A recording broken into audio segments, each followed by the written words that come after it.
Shubor nakaslem jong unongsan Hima. Menteri katanat kokot kakya kajela James PK Sangma haba jubab e kajingkeli halor kajingdu Jingshaniah jong kipat ba e ka Sorkar MDA uloong kat badang jan kisngi syaka election kom kini kajingkeno Q1 Henry Iwei bat Arngut kibriu kin keren komta omde ban ong ba kadai na baro kababhatam kadai ha kapor election namar kipat ba kindet ban thap vote bat kin ai kajing sngo jongki laki pediang ne kim pediang ia kajingle ka Sorkar kata kadai ha kapor election bat hadian balapan menaya ke result manu ba job hangta kan sakren dala dihi habaya de ba kajing keno jong kalyang persya halor kajing pendon kam bakla ya kabor sensyar na kalyang ujiem sang mau laong kibriu kiba em ha ki yeng yet ki kawang mau sya ki yeng jong ki weipan kidong yelam kalyang persya kidi badan ha ka Sorkar bat bun ki jingsha keno ha ki tu ki poru kidi ban ai jubab Henry ki bun kaman kawang mau sya ki wei kanie kade ka babakla. No, I think that as we draw closer to the elections, such kind of narrative or rhetoric will come out where people will start talking about how people are not happy. But one or two people mentioning that does not reflect the mood of the people. I think the best way to gauge the mood of the people is elections wherein they will cast their vote and they will finally give their views and their whether they have accepted or whether they have appreciated the performance of the government or not. That is when the elections are held and the results are declared. It will speak for itself. Well, we have seen the opposition attacking the MDA government on a daily basis on corruptions and other mismanagement of administration. What do you have to say on this?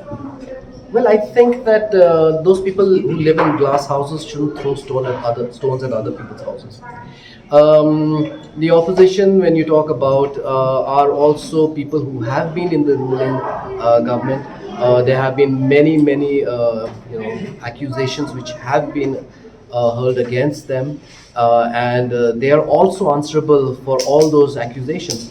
But just to throw stones and just to point fingers at others, I think, and that too with unsubstantiated facts, is I think unsubstantiated data is I think very wrong. The AITC spokesperson Saket Gogal had called for a debate on these issues, controversial and especially Saubhagya scheme and smart meter. So CM and Deputy CM declined to do that. Will you be okay with that? I think Honorable CM has been very clear that if all the ministers in the government were to start engaging in public debates, who would come to the secretariat and who would do their work? So I think that we appreciate the concerns of Mr. Gokhale. I mean, he's very free to express his views.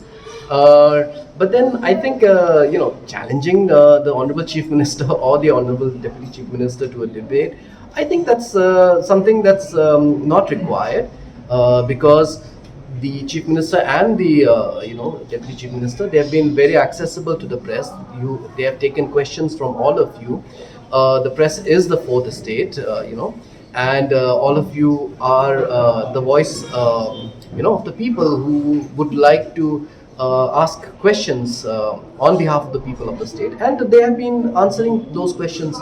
I think that should suffice. So, how do you see the prospect of the AITC being a new entrance in Meghalaya politics?